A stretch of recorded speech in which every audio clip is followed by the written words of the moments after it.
Hi, Ralph, and all of the followers of Gotham Golf Blog. This is Kelvin Miyahira here with a little webinar of sorts, talking a little bit about how the legends of golf, like the Hogans, the Sneads, the Palmer and Nicklaus, moved their body so very differently than what's been going on in the last few years in the world of golf instruction.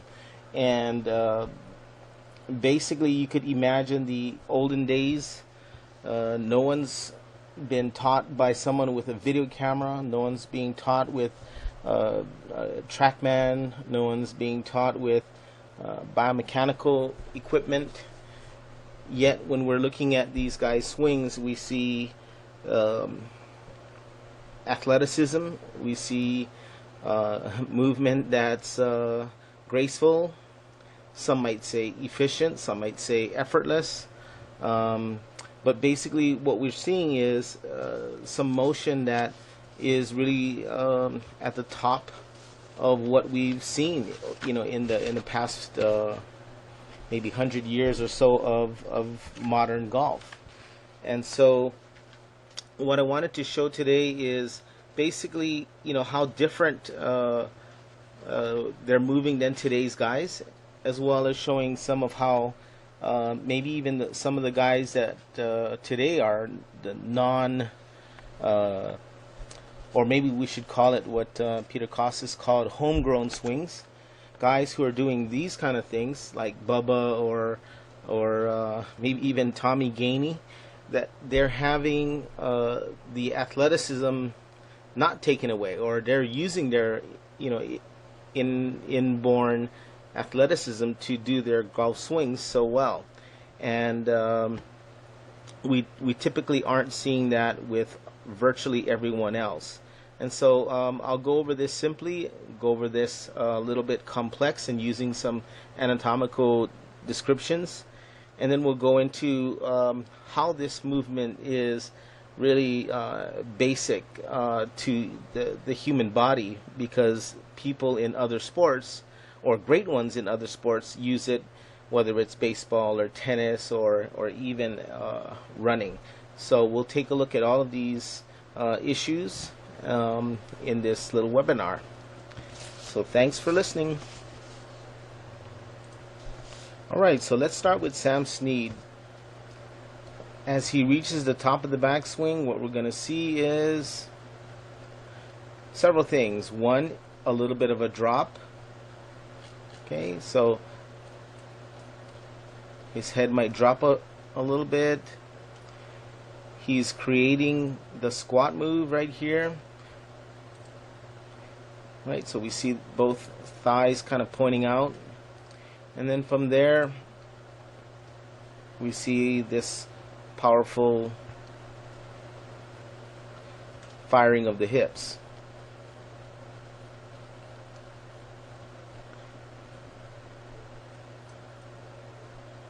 Okay, one more time. So up, down, squatting, and within that there is this weight shift. So basically, blended into this squat move is where the weight goes from, what we would say is right side loaded, coming down into the left side, and as he rotates, finishes onto his left side. So that's pretty simple. Let's go take a look at Hogan next. Alright, here's Ben Hogan. And when he was when he was younger, he moved into his right side, and then he moved left. So he had a little bit more of this, what we would term the weight shift, than the other legends. But again, we're seeing a drop of the head. Okay, and we get into that squat. Okay, and we get the firing of the hips. Okay, so whoever says that the kinetic chain exists, I don't see it. Again, there is a firing of the hips through impact, rather than a stoppage or a deceleration of motion through impact. I mean, I just don't see what people are seeing in terms of, yes, it starts maybe a little bit with the legs and transfers up the body, but then he's really firing his hips. So this is pretty much standard for the legends. Let's go take a look at Jack Nicklaus next. Here's Jack Nicklaus, again from his early in his career. No sign of keeping his head still. No sign of the little reverse pivot that he had probably later in his career due to people trying to keep his head still. So what we got is a nice right side load. Okay, and then squatting and absolutely firing. So, you know, this swing kind of reminds me of a young Tiger Woods. I mean, you know, basically just pure athletic, powerful squat move, firing. Absolutely nothing like later in his career, and that's probably why Jack hit the ball so far. He was so athletic. Let's take a look at Palmer next. Here's Arnold Palmer. This one's a close-up. I would just have to assume it's done when he was younger, but we can't really assume. But anyway, we just show some variation of what he did. This is definitely right side loading. Okay, kind of getting into a squat and absolutely firing. But let's take a look at a little bit later in his career. Okay, so what we got here is, you know, somebody would say, okay, he's stacking on the left side. Perhaps that's true. But what distinguishes him from virtually everyone else that I'm seeing is, despite being sort of loaded on the left side here, he does not make any attempt to really shift forward anymore. And basically by doing that, he's actually getting into the same sort of position that we saw Snead and Hogan and everyone else. So basically, here's his little squat move. Okay, and absolutely firing himself at impact. Now check out the nice little shaft lean.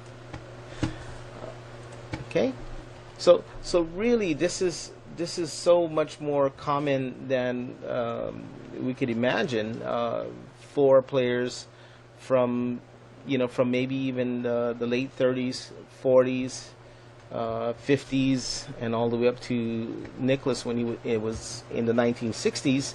I mean, somehow not seeing much of each other, and yet developing similar body movements or hip and leg movements.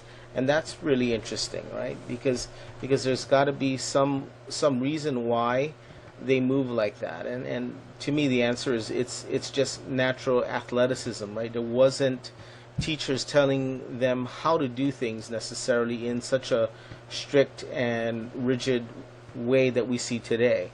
And so let's go look at how these players, the legends, really moved from a slightly more technical standpoint, and I'll explain it in such a way that hopefully makes some sense to you. And if not, I definitely have my article will be up on my Around Hawaii site, and you can read it at your leisure and take a look at some of the animations and pictures and drawings that I've done. So this should be a little bit easier to understand, maybe a little bit from the videos as well as the written words. So let's go get a little bit technical right now. Okay, so let's get a little technical here. The anatomical terms are external rotation, internal rotation, abduction, which is spelled A-B as in boy, D-U-C-T-I-O-N, so abduction, is how I'd rather say it, so it's not confusing. And adduction, which is ADDUCTION, so we'll call that ADD. There's flexion of the hips and there's flexion of the legs. Now, the reason for doing this is because most everyone's heard the terms clear your hips, turn the hips, open your hips, fire your hips, whatever you want to say, whatever you want to call it. It's very ambiguous in terms of, yes, we know what to do, but how do you actually do it?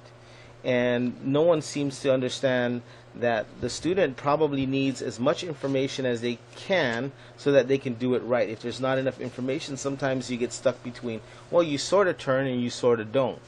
Well, let's hope that this process of being a little complex can help the understanding. So let's start with the external rotation, which is basically when this left leg sort of moves away from the hip. There is external rotation going on. So the hip sort of rotates around in the back this way. So okay, so that femur or the thigh bone is also rotating with that hip externally rotating. So we get external rotation. Now on Snead's right thigh, when you're seeing basically the left side and even the spine and the pelvis is rotating and moving away from what looks like a pretty much a motionless right leg, that is really a leg that's held in external rotation, because everything else is moving in this direction and rotating away, and then he's really holding it. Okay, internal rotation occurs in the next move. So here the right knee fires inward, but there's also a rotation of the femur. Now this is really hard to see because the resolution isn't great, but what we always see is, you could imagine where this femur is, it's pointed towards the target. So at some point it went from pointing straight toward the ball to rotating and getting out toward the target. So that's internal rotation. On the left side it's even harder to see because basically Snead reaches the end of external rotation. There's only so much you can do. It's about the normal human being has about 45 degrees of external rotation available to them. Then to get the rest of that motion, well, there's gluteus medius and minimus that's on the side here that are actually helping to pull that hip back. Okay, so these are internal rotation moves. Okay, now abduction and adduction, they're a little bit also hard to see. Okay, abduction would be when the thigh is actually more angled versus more vertical. See, this would be a little bit more ADD or adducted, right? As he starts down, see, this right thigh changed to this. So that's moving from ADD to AB. Now there's a good reason for that, right? Because in the firing phase, that both legs and hips, right, fire to ADD. Okay, so it goes from AB to ADD. Okay, flexion of the hips we'll see more from a different angle, so we'll save that for later. Flexion to extension of the legs. Okay, we can all understand this is the simplest one because we know that we've got the knees that are bent at this point, and it's not the correct angle to see it, but we understand what it's doing. And then as he hits the ball, they straighten. So that's flexion to extension of the knee. Okay. So let me go get Hogan so we can show the flexion of the hips or see what else he did. All right, flexion of the hips is seen as this top of the backswing position moves slightly pelvis tilts down just a little bit. Okay, so that means he's going to slight flexion there, and then by impact you can see it rising back up, and the lower spine sort of straightens a bit this way. Okay, so that would be moving back towards extension. So again, this is a real powerful move that virtually everyone uses. So this is not uncommon, nor should this be the one that you really have to focus on. It's mainly the other three moves. Alright, so here's Hogan. Again, looking for what is the difference between what Hogan did versus Snead. Okay, so at the start of the downswing, Snead held his right knee a little bit more. Okay, and Hogan's allowing it to move a little bit towards AB. Okay, so this thigh gets a little bit straightened this way. Now, what he did right after that, though, is he held somewhat to get to this position. So he didn't just fire off. Okay, he got somewhat to this squat move, which is dual external rotation, and again firing both into internal rotation. Okay, abduction again. He started off in abduction. Okay, both thighs are out, and so what we're looking for in adduction is actually best seen from different angles. Now, what it would look like from this side is, see both thighs actually looking like they're pulled in, and the knees are closing the gap. Okay, if you see someone with the knees that are sticking out like this, okay, then that would show you that it has not gone into ADD or adduction.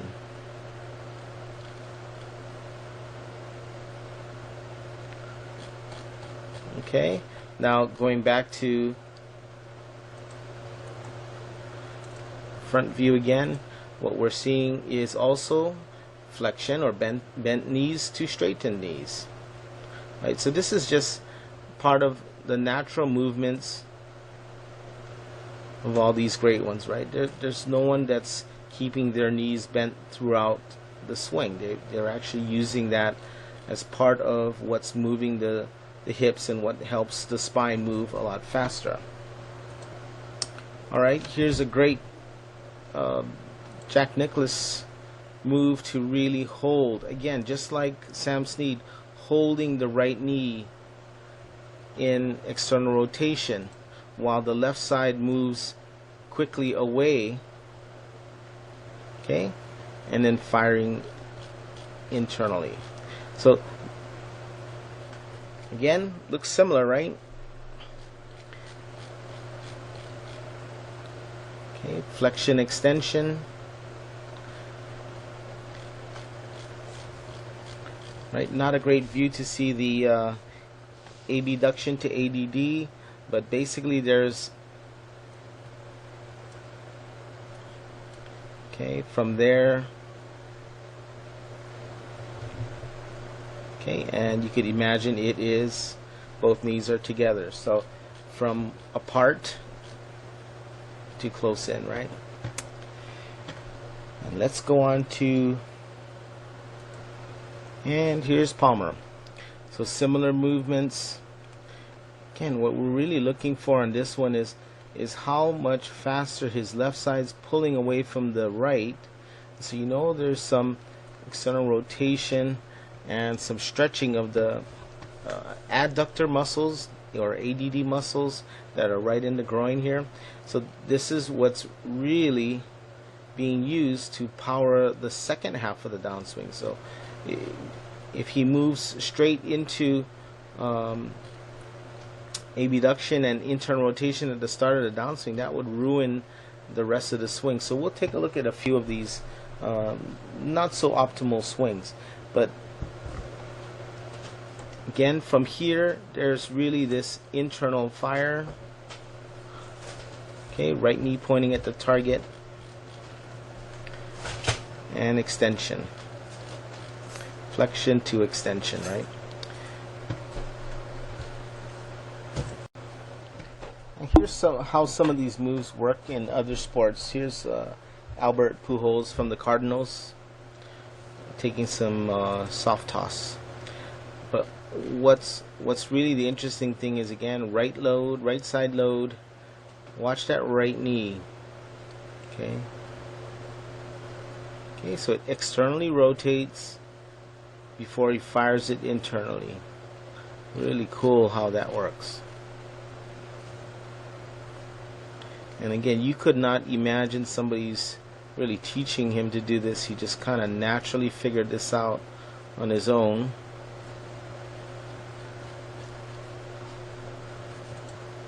Alright, here's James Moody. Really good doubles player, great doubles player. Okay, watch what he does. So we know that this looks a little bit externally rotated and flexion and abduction. Here's the right side doing a similar move. So he goes from this externally rotated position in the right and then fires it, right? So you can see both knees apart, both knees firing in together, flexion, extension.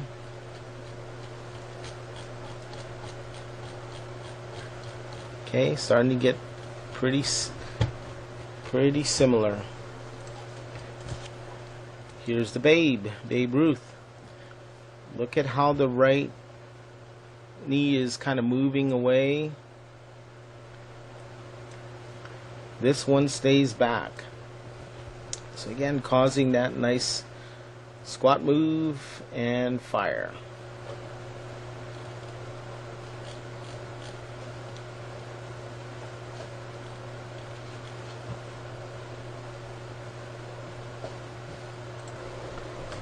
And here's baseball pitcher Tim Lincecum.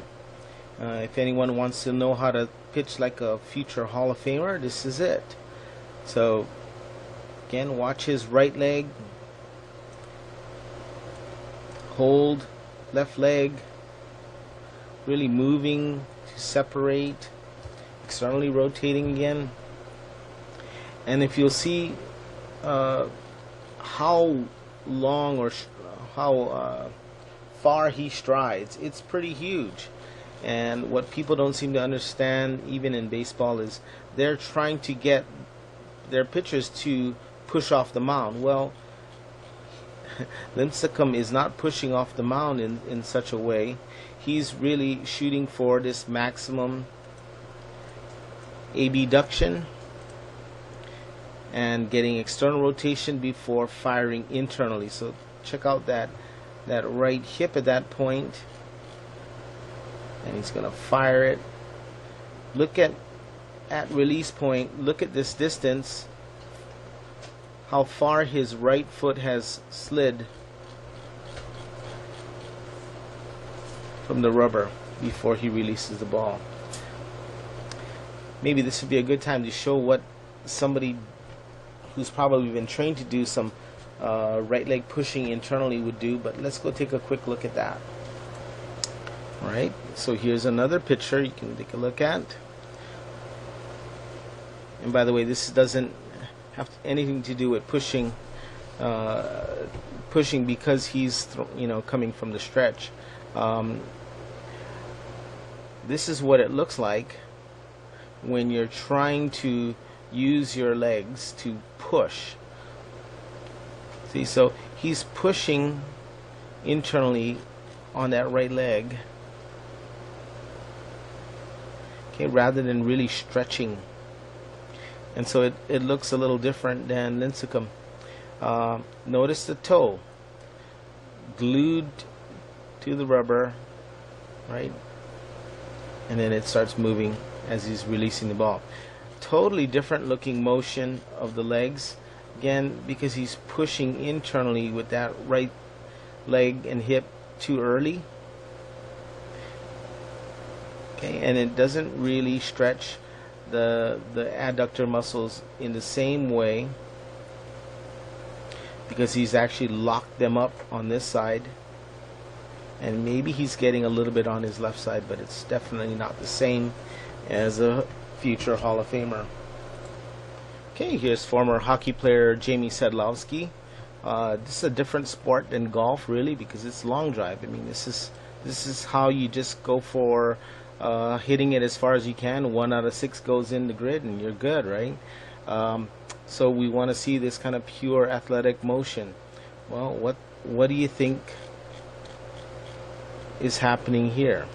So again, you see that similar movement of holding that right leg in external rotation while the left really moves away. He has a lot of flexion of the hip and the right knee, so it almost creates this motion to point the knee out, and then there's your fire, right? So you can actually see this rotation of his knee, because we got better resolution on these, but you can really see where that right femur is pointed toward the target, right? Another real important point is, these guys tended to move their feet a little bit more than what we see in today's world. Jamie definitely has the foot movement, because that allows the femur to rotate a lot more, rather than if you're planted on the ground and digging your toes into the turf.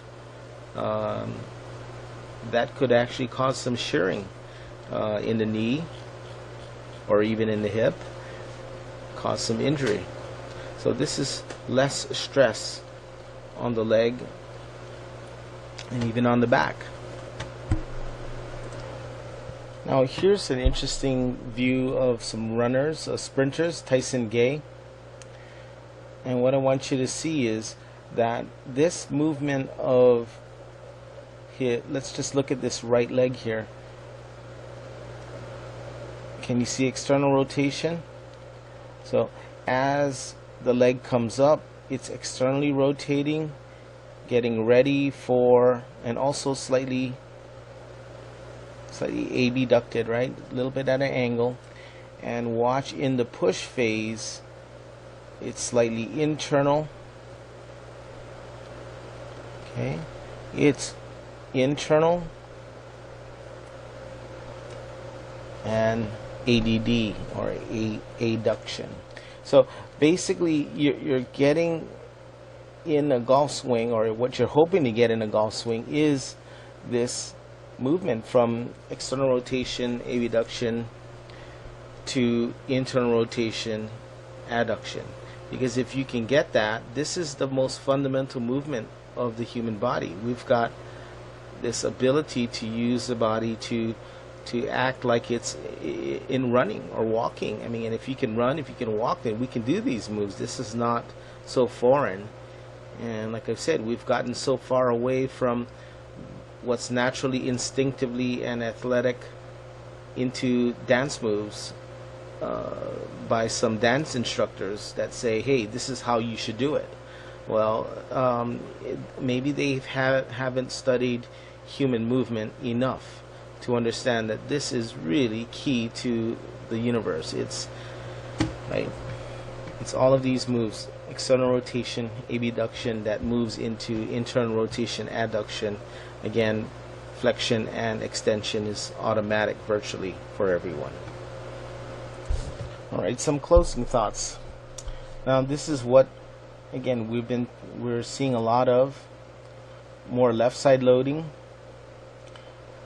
And instead of doing what Palmer did, here's the right knee internally rotating, or the push off, right? Internally rotating at the start of the downswing. And then what this also can cause is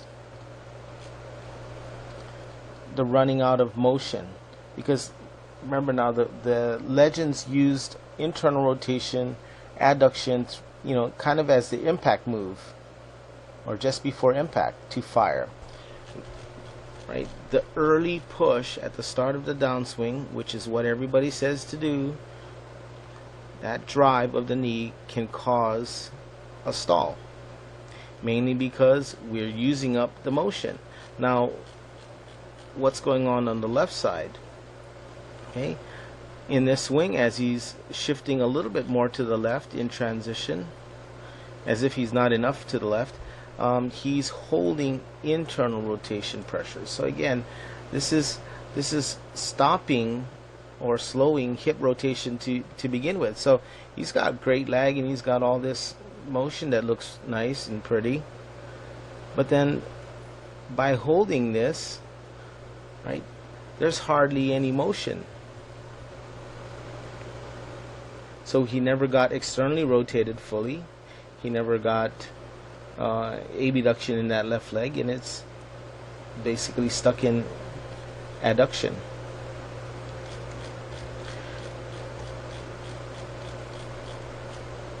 Okay, so this is somewhat interesting, right? Because this is how we're being taught. This is how to move or slide more, but it makes it so much harder to rotate your body because this is not how our body was meant to move. So hopefully you guys can take a look at my article. There'll be some more pictures and more animations and maybe a better description of some of these moves, and you can see what muscles are moving and which muscles actually drive the swing. From that standpoint, might make a whole lot more sense to you. But hopefully we can all start getting more athletic and using our body more like the legends rather than dancing to the waltz. Good luck, guys.